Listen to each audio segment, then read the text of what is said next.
il s'agit de quelle rencontre ce matin avec les partenaires et les journalistes?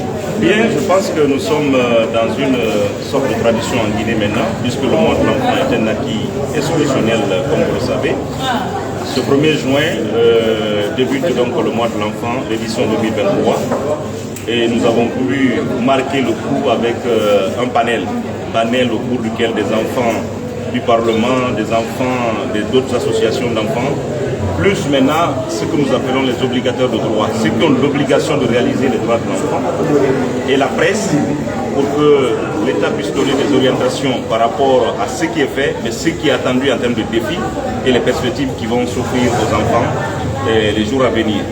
Et vous avez vu donc Madame le ministre a donné ses orientations, et chacune des institutions partenaires du domaine de l'enfance est venue expliquer dans les grandes généralités qu'est-ce que l'institution fait pour les enfants, et ensuite quelles sont les activités essentiellement adressées aux enfants en termes d'implication des enfants et de participation, mais aussi qu'est-ce que les partenaires font dans le cadre du thème de cette année, parce que le thème de cette année qui a été dicté par le comité des experts pour le suivi de la Charte africaine des droits du bien-être de l'enfant est les droits de l'enfant dans le numérique.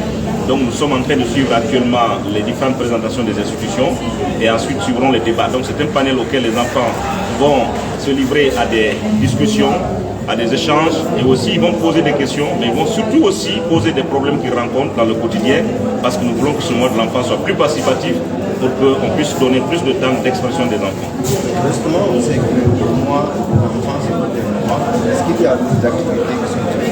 Bien entendu, demain, officiellement, le gouvernement, sous les yeux du président de la transition, le chef de l'État, le chef suprême des armées, le colonel Mamadi Doumbouya, il y aura le lancement officiel ici au Palais du Peuple, dans la salle des congrès. Et le point le plus important demain, c'est d'abord le plaidoyer des partenaires, mais surtout le plaidoyer des enfants. Et à l'issue des débats d'aujourd'hui, la présidente du Parlement étant là, elle va formuler des plaidoyers qui vont être présentés au gouvernement demain. Et à l'issue de cela, il y aura d'autres activités telles que nous allons offrir des espaces d'apprentissage des enfants au numérique. Il y aura une série de formations pour à peu près 120 enfants que va offrir l'espace digital de Orange.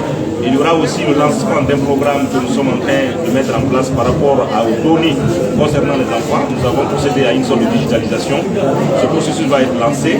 Et le 16 juin, dans l'ensemble du pays, les enfants vont aussi faire des débats, non seulement sur les opportunités qu'offre le numérique, mais aussi les dangers que cela peut représenter en termes d'exposition à la violence et à tout. Donc ça c'est le 16 juin.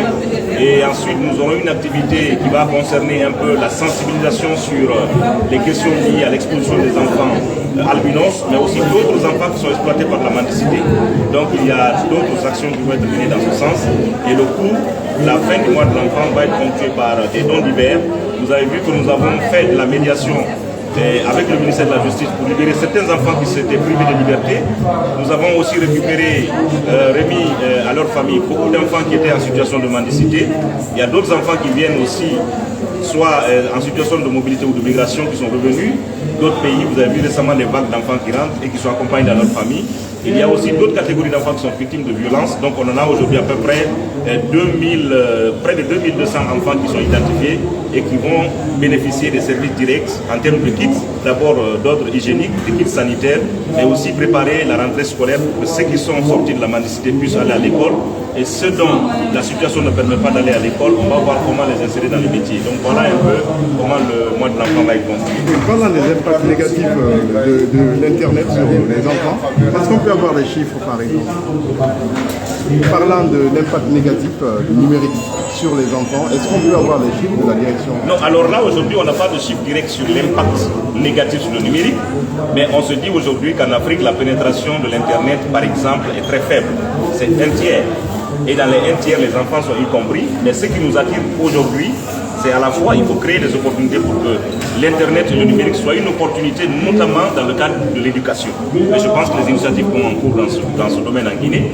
Mais aussi, surtout, l'usage qui est fait dans le quotidien à la maison, dans les communautés, que cet usage ne soit pas négatif par rapport à ce que nous recherchons en termes d'opportunités pour l'éducation. Voilà.